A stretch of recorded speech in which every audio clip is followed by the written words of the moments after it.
When I was in the 8th grade, I took a trip to the dentist that I thought would just be a regular day. Little did I know that this was actually the day where I almost ended up dying. Started off in the morning, just going to the dentist, Highland Dental over in St. Paul, just a normal, easy day at the dentist. But they started to give me my filling, and the Novocaine just was not kicking in. And they kept giving me shot after shot, and it ended up giving me 13 shots of Novocaine.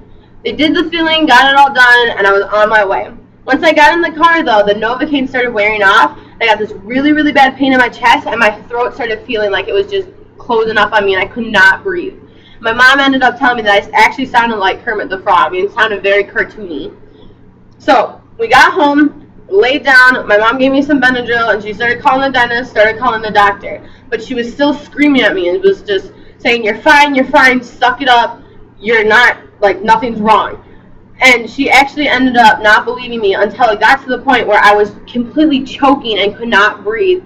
And came up to her later that night and was like, Mom, I need to go to the hospital. And I actually sounded like Stevie from Malcolm in the Middle. I was gasping for air and couldn't breathe at all and just could not figure out what was going on.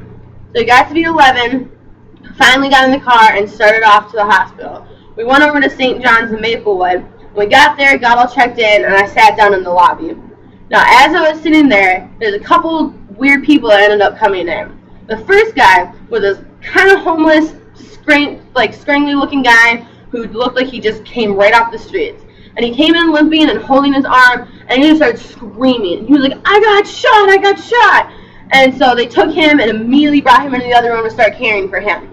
The second guy that came in looking like this big old burly biker guy that looked like he just got off his Harley. And he walked in holding his crotch, blood like all over it. So I didn't really know what was going on. I didn't really know if I wanted to know. But it ended up being fine. He lifted up his hand, and his thumb was just dangling there. Like, it was disconnected from his hand. And I overheard him saying that he cut it on a saw. So not that big of a deal. But they brought him into the other room, took him in the back, and started taking care of him. Now, the third guy that came in was a spiffy-looking guy in a business suit. And he looked a little bit intoxicated. He came stumbling in and walked towards the counter, slurring his words a little bit. He had his hand cupped over his eye when he came. He got to the front of the counter, and he put his hand down to look at the nurse, and his eyeball was in his hand. It was like still connected to his eye, but it was completely just laying in his hand. So they completely panicked and brought him into the other room to start taking care of him. Now, as I'm sitting there, and I'm choking, and I can't breathe, and my nurse finally came out to get me. She called my name, and I looked at her, and all I could think was, you have got to be kidding me. She looked like Malibu Barbie. She had the bleach blonde hair. She looked like an orange. She had this complete fake tan. She had so much makeup on you couldn't even see her face. She brought me in the other room, and the first thing she says to me is, hi, I'm new. You really want to hear when you think you're dying. So they started doing a little bit of analysis, and they figured out I was having an allergic reaction. And at this point, I was actually in anaphylactic shock.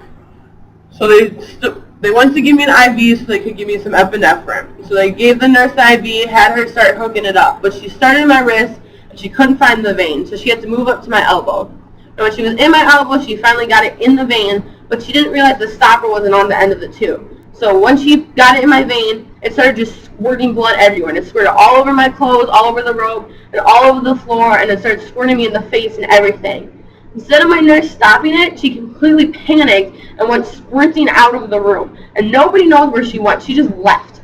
And so we didn't really know what to do. So we had another doctor come in there, and he finally got the blood to stop and got the epinephrine in there. Like 20 minutes later, I was fine, just like that. Was completely fine, bouncing around. I could actually breathe again, wasn't feeling like I was suffocating.